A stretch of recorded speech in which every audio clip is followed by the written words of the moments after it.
भक्तों, आप सभी लोग जानते हैं कि 8 जनवरी 2026 यानी गुरुवार को पड़ रही है माघ मास की षष्ठी तिथि। और भक्तों, यह वह तिथि है जो माघ मास में पड़ने वाली सबसे बड़ी तिथि है, क्योंकि यह गुरुवार के दिन पड़ रही है और इसका बहुत ही बड़ा और विशेष महत्व होता है। पूज्य पंडितों और गुरुजी ने कहा है कि अगर कभी भी मौका लग जाए और माघ महीने की षष्ठी तिथि गुरुवार को पड़ जाए तो आप लोगों को 3 तुलसी पत्ते वाला उपाय तो अवश्य ही करना चाहिए। इन दोनों का संयोग बहुत ही कम आता है। इसी के साथ में गुरुजी ने अपनी शिव पुराण कथा में बताया है, जो हमारे हिंदू धर्म के 18 प्रमुख पुराणों में से एक है। भक्तों, इस दिन आपको 3 तुलसी पत्ते वाला उपाय तो आपको अवश्य ही करना चाहिए, क्योंकि ऐसा दिन पूरे साल में सिर्फ एक ही बार आता है। और भक्तों, आप सभी लोग जानते हो कि गुरुवार षष्ठी तिथि का अगर सबसे बड़ा कोई उपाय है तो वह 3 तुलसी पत्ते वाला उपाय है। तो भक्तों, गुरुवार षष्ठी तिथि के दिन आप लोगों को इस 3 तुलसी पत्ते वाला उपाय को जरूर करना है। बहुत सारे लोग होंगे जिन लोगों ने इस उपाय को ना किया हो, मतलब पूरा साल निकल गया, उन्होंने किसी भी दिन इस 3 तुलसी पत्ते वाला उपाय को ना किया हो। पर भक्तों, आपके पास एक आखिरी मौका बचा हुआ है, जो कि 8 जनवरी 2026 गुरुवार षष्ठी तिथि के दिन है। इस दिन आप लोगों को इस वाले उपाय को जरूर कर लेना है। भले ही आपने महीने भर इस उपाय को ना किया हो, आपके पास महीने भर पर अगर आपने इस माघ महीने के गुरुवार षष्ठी तिथि के दिन अगर इस वाले उपाय को कर लिया तो आपको इस उपाय को करने का वो फल मिलेगा जिसकी आपने कभी कल्पना भी नहीं करी होगी। इसीलिए आप लोग इस वाले उपाय को एक बार जरूर कर लेना है, ताकि आप लोगों के हाथ से ये मौका ना जा सके और आपको इस उपाय को करने का फल मिल सके। भक्तों, ये उपाय पंडित जी ने अपनी अभी की ही श्री शिव महापुराण की कथा में बताया है जी। इस उपाय को आज हम आपको बहुत अच्छे से समझाने वाले हैं। इस वीडियो को देखने के बाद इस उपाय को समझने के लिए आपको कोई और वीडियो को देखने की जरूरत नहीं पड़ेगी। तो चलिए भक्तों, उपाय को शुरू करते हैं। देखिए, ये इस माघ महीने के गुरुवार षष्ठी तिथि का दिन ये इतना खास होता है, इतना महत्वपूर्ण होता है। देखा गया कभी कभी बड़े बड़े पूजा पाठ अनुष्ठान से जो मनोकामना पूर्ण नहीं होते, वो माघ महीने की गुरुवार षष्ठी तिथि के दिन एक छोटे से उपाय करने से ही आपकी मनोकामना पूर्ण होती है। और बहुत सारे लोगों ने इस उपाय को किया भी है और उनको इस उपाय को करने का फल भी जरूर मिला है। अगर आप लोग भी इस उपाय को करना चाहते हैं तो आप इस उपाय को पहले अच्छे से समझ लेना, सुन लेना, उसके बाद करना। आपको इस उपाय का फल जरूर मिलेगा। और इस उपाय को कर लेने से आपके घर में चाहे किसी भी प्रकार की दुख और समस्या क्यों ना चल रही हो, आपको उसका कारण भी नहीं पता है कि भाई ये समस्या किस कारण से चल रही है, उसका कुछ भी कारण हो सकता है। जैसे पितृदोष हो सकता है या किसी भी तरह का मंगल दोष भी हो सकता है। तो इस दिन आप लोगों को ये वाला उपाय कर लेना है। ये एक ऐसा उपाय है जिस उपाय को अगर किसी विशेष दिन पर किया जाए तो भाई उस विशेष दिन का जो है वो तो हमें मिलता ही मिलता है, पर हमने उस दिन पर इस उपाय को किया है तो हमें उससे भी बड़ा फल मिलता है और फल बहुत जल्दी मिलता है, क्योंकि आप इस उपाय को बहुत ही बड़े और विशेष दिन पर कर रहे हो। तो चलिए अब उपाय के बारे में बात करते हैं, लेकिन उससे पहले लोगों को ये जानना आवश्यक है कि आखिर ये उपाय किस समय करना है, किसको करना है और कैसे करना है। तो चलिए हम आगे आपको वीडियो में एक एक करके बता देते हैं, लेकिन उससे पहले अगर आप लोग हमारे चैनल पर पहली बार आए हैं या फिर मेरी आवाज आज पहली बार सुन रहे हैं तो हमारे चैनल को सब्सक्राइब जरूर कर लेना और इस वीडियो को लाइक करके कमेंट बॉक्स में श्री शिवाय नमस्तुभयम ओम नमः शिवाय जरूर टाइप कर देना। तो भक्तों, इस 3 तुलसी पत्ते वाला को हमें इस गुरुवार षष्ठी तिथि के दिन कैसे करना है, किसको करना है, किस समय करना है और कहां पर करना है, ये सारे सवालों के जवाब आपको इस वीडियो में मिल जाएंगे। और जो ये वीडियो देखेगा भाई, उसको 3 तुलसी पत्ते वाला उपाय जरूर करना चाहिए, क्योंकि इस दिन एक तुलसी पत्ते का भी बहुत ही बड़ा और विशेष महत्व होता है। और जब बात आ जाए 3 तुलसी पत्ते वाला उपाय की, तो ये सोने पर सुहागा वाली बात हो जाती है और ये बहुत ही बड़ा हो जाता है इस गुरुवार षष्ठी तिथि का। तो अब भक्तों, इस 3 तुलसी पत्ते वाला उपाय को आखिर करना किसको है? सबसे पहले हम लोग वो बात जान लेते हैं। तो देखो, घर की जो बड़ी माताएं बहनें होती हैं, उन माताओं बहनों में से कोई भी एक बड़ी माता बहन इस वाले उपाय को कर सकती है। और भक्तों, अगर आप चाहे तो अपने घर में से सभी सदस्यों को भी इस उपाय को करवा सकते हैं। अगर किसी व्यक्ति की खुद की कोई मनोकामना है, खुद की कोई दुख और परेशानी है कि वो अपने लिए ही करना चाहता है, इस वाले उपाय को तो वो खुद अपने लिए भी कर सकता है। बाकी अगर कोई घर में से ऐसा है जो कि अपने पूरे घर परिवार की सुख और शांति के लिए ये वाला उपाय करना चाहता है, तो भाई वो भी कर सकता है, उसमें भी कोई दिक्कत वाली बात नहीं है। कहने का मतलब ये है कि इस उपाय को हर एक सदस्य भी कर सकता है और पूरे घर परिवार के सदस्य के लिए घर की बड़ी माताओं बहनों में से कोई एक माता बहन भी कर सकती है। माताएं बहन अगर घर में उपस्थित ना हो या वह इस वाला उपाय ना कर पा रही हो, तो फिर घर का कोई बड़ा सदस्य भी इस 3 तुलसी पत्ते वाला उपाय को कर सकता है, चाहे फिर वो पुरुष ही क्यों ना हो, उसमें कोई भी दिक्कत वाली बात नहीं है। उसके बाद में भक्तों, जो अगला प्रश्न निकल कर आता है वो ये आता है, इस उपाय को लेकर के आखिर इस उपाय को हमें किस समय करना है? तो हम आपसे बस यही कहेंगे कि इस उपाय को आप सुबह के समय करेंगे तो ज्यादा बेहतर होगा। बाकी अगर प्रदोष काल शाम के समय भी करेंगे तो भी अच्छा होगा, उसमें कोई भी दिक्कत वाली बात नहीं है। तो अब भक्तों, जो अगली सबसे बड़ी और पूर्ण बात आती है वो ये आती है कि सुबह अगर हम उपाय को करेंगे तो हमें कितने बजे से लेकर कितने बजे तक के बीच में करना है, और शाम के समय प्रदोष काल में करेंगे तो हमें कितने बजे से लेकर कितने बजे के बीच में करना है। तो देखो, सुबह जितनी जल्दी हो सके आप उपाय को करने की कोशिश करना। बाकी अगर किसी कारणवश लेट भी हो जाओ, थोड़ी देर भी हो जाए, तो 10 या 11 बजे तक भी आप उपाय कर लेना, पर 12 बजे से ज्यादा देरी ना हो, ठीक है? बात का ध्यान रखना। उसके बाद में भक्तों, अगर शाम के समय प्रदोष काल की बात करें, प्रदोष काल के समय पुरादोष काल के विधान में ताल है, तो प्रदोष काल के भी बात करें। उसके बाद करते हैं, काल का जो समय है होता है वह शाम के 6 बजे से शुरू हो जाता है। मतलब शाम के 6 बजे से लेकर 7 बजे के बीच का जो समय होता है, ये समय प्रदोष काल का समय होता है। तो आप इस उपाय को 7 या 8 बजे के बीच में भी कर सकते हो। मतलब शाम के 6 बजे से रात 8 बजे के बीच में आप कभी भी इस वाले उपाय को कर सकते हो, उसमें कोई भी दिक्कत वाली बात नहीं है। तो चलिए भक्तों, जान लेते हैं सबसे पहले उपाय के बारे में, जो कि है तुलसी जी के पत्तों का बहुत ही चमत्कारिक उपाय। देखिए, हम सभी के घरों में माता तुलसी का पौधा अवश्य ही होता है। तो देखिए, हमें तुलसी जी के पौधे से सबसे पहले तो 3 पत्ते तोड़ने हैं।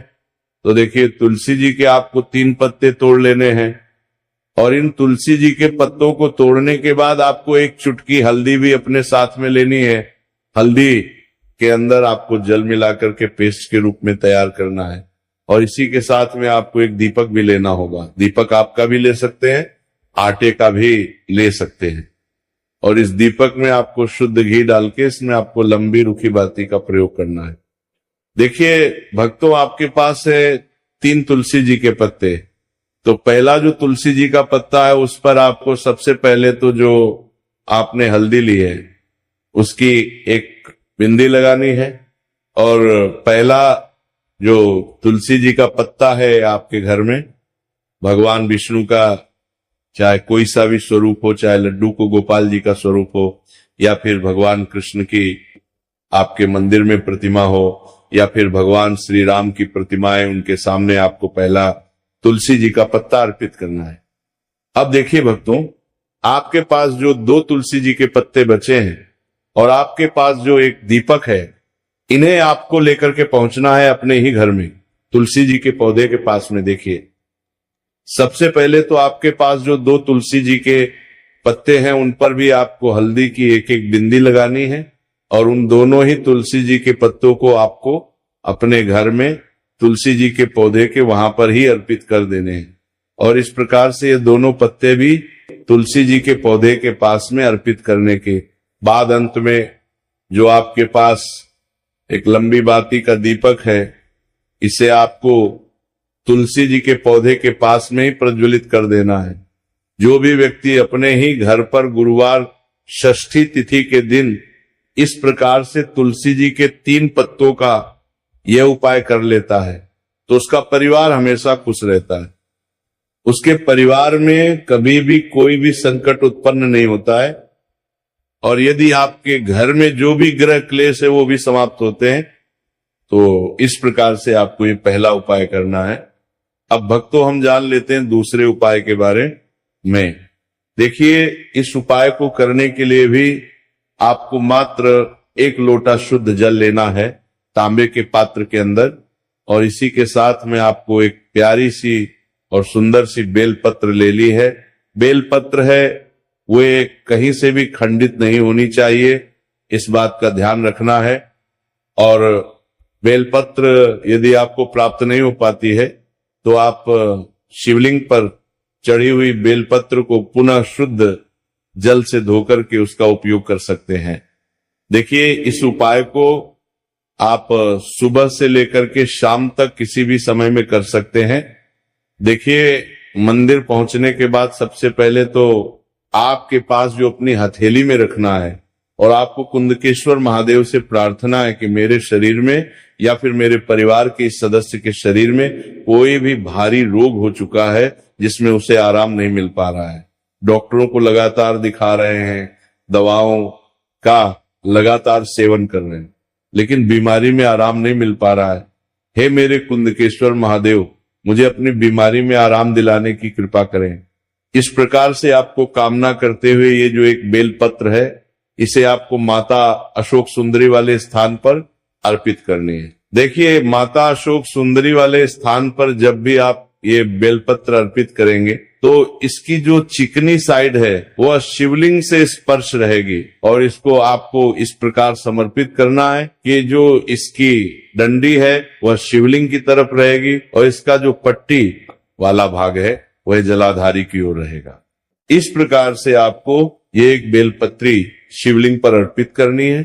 इसके बाद आपके पास जो एक लोटा जल है उसे आपको सबसे पहले माता अशोक सुंदरी वाले स्थान पर अर्पित करना है।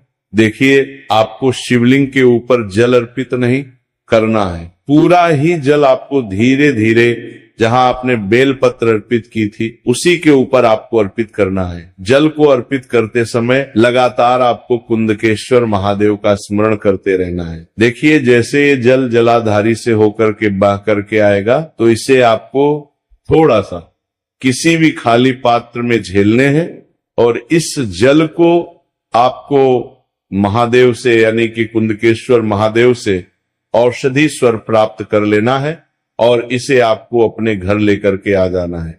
अब देखिए, इस जल का आपको आचमन करना है। या तो आप बीमार है तो आपको इस जल का आचमन करना है, या फिर घर का कोई भी सदस्य बीमार है तो उसे आपको कुंदकेश्वर महादेव का स्मरण करवाते हुए इस जल का आचमन करवा देना है। पूज्य गुरु जी ने बताया है कि जो भी व्यक्ति इस उपाय को 5 से 6 दिन इस प्रकार से कर लेता है तो उसकी जो बड़ी से बड़ी बीमारी है वो समाप्त होती है। देखिए, अब हम जान लेते हैं तीसरे उपाय के बारे में। देखिए, ये जो उपाय है विशेषकर उन लोगों को करना चाहिए जो बहुत ही अधिक बीमार पड़ते हैं, यानी कि आपके घर में जितनी भी कमाई होती है वो सभी बीमारी में खर्च हो जाते हैं, या फिर आपके घर में ऐसा कोई भी व्यक्ति है जो बहुत अधिक गुस्सा करता है जिससे बहुत ही अधिक क्लेश आता है, तो उसके लिए भी आप ये उपाय कर सकते हैं। तो देखिए, इस उपाय को करने के लिए आपको गिन करके गुड़ के 7 टुकड़े लेने हैं। गुड़ के आपको 7 टुकड़े लेने हैं।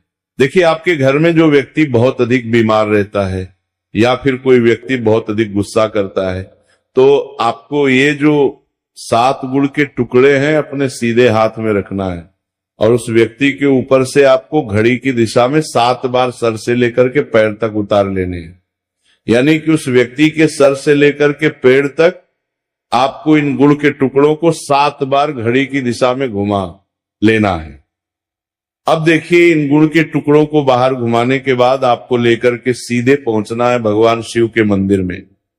आपके घर में यदि शिवलिंग है तो वहां पर भी आप इस उपाय को कर सकते हैं या फिर मंदिर में भी इस उपाय को कर सकते हैं। अब देखिए, आपके हाथ में जो 7 गुड़ के टुकड़े थे जिन्हें आप मंदिर लेकर के आए थे, उन्हें आपको शिवलिंग के ऊपर रखना नहीं है, केवल शिवलिंग के ऊपर आपको 7 बार घुमाना है।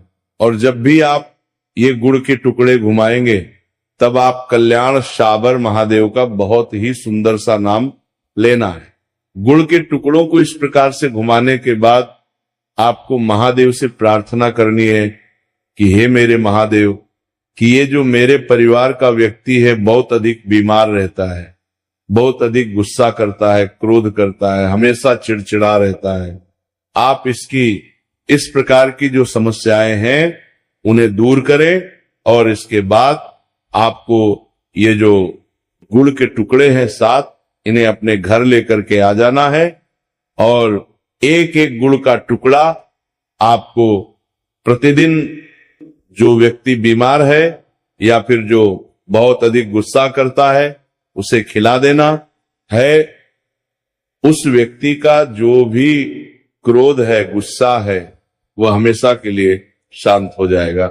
इस प्रकार से आपको ये उपाय करना है। देखिए, गुरुजी ने बताया है कि जो भी व्यक्ति इस उपाय को इस प्रकार से गुरुवार षष्ठी तिथि के दिन या फिर आने वाली पूर्णिमा या फिर एकादशी की तिथि पर कर लेता है तो महादेव और माता रानी की कृपा से उसकी जो भी मनोकामना है वह निश्चित ही परिपूर्ण हो जाती है।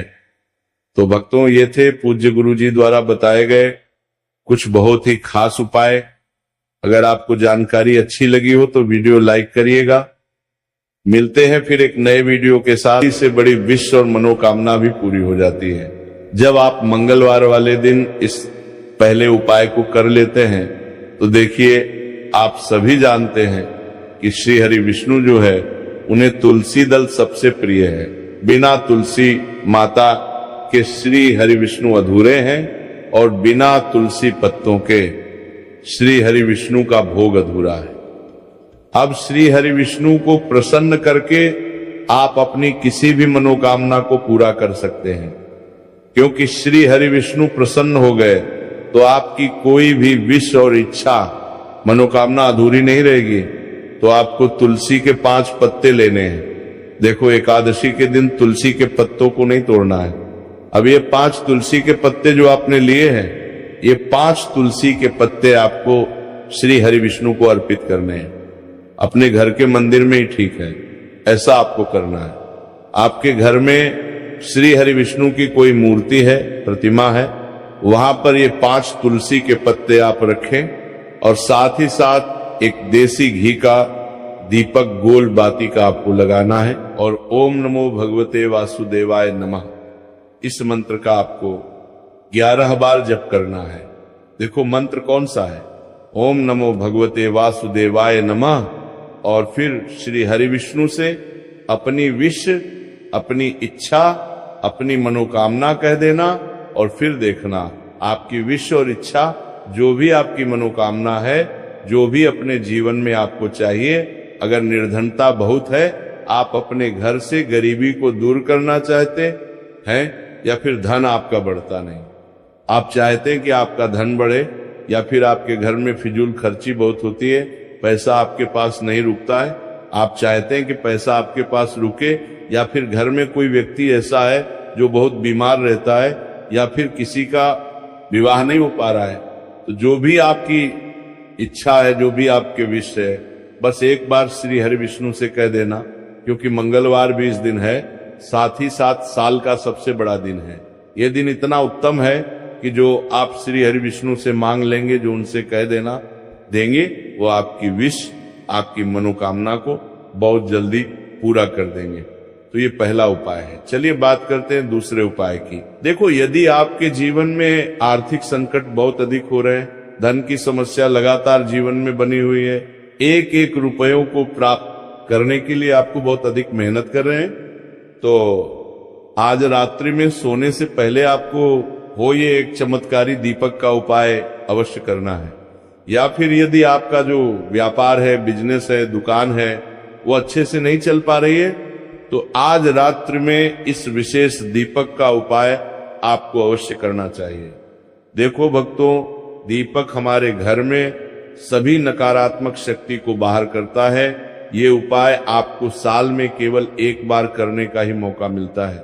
देखिए, इस उपाय के लिए आपको तुलसी जी की जो सूखी लकड़ी होती है उसे ले लेना है। देखिए भक्तों, यदि आपके पास पुरानी तुलसी जी की लकड़ी है तो उसे आप ले सकते हैं, और यदि आपके घर में तुलसी जी जो लकड़ी है वह सूखी हुई है तो उसकी लकड़ी आप तोड़ के इस्तेमाल कर सकते हैं। लेकिन आपको ध्यान रखना है कि सूर्यास्त से पहले ही आपको ये जो तुलसी जी की लकड़ी है इसे अवश्य ही तोड़ लेना है। तो इस उपाय के लिए आपको सबसे पहले तो एक मिट्टी का दीपक लेना होगा, चाहे तो आटे का दीपक भी ले सके, क्योंकि आटे का दीपक सभी दीपक में सर्वोत्तम माना गया है। इस दीपक के अंदर आपको शुद्ध घी का प्रयोग करना होगा, और इस दीपक के अंदर आपने जो तुलसी जी की लकड़ी ली है उसे भी रख देना है। लेकिन ये जो तुलसी जी की लकड़ी है इसमें आपको चारों तरफ अच्छे से घी लगा लेना है।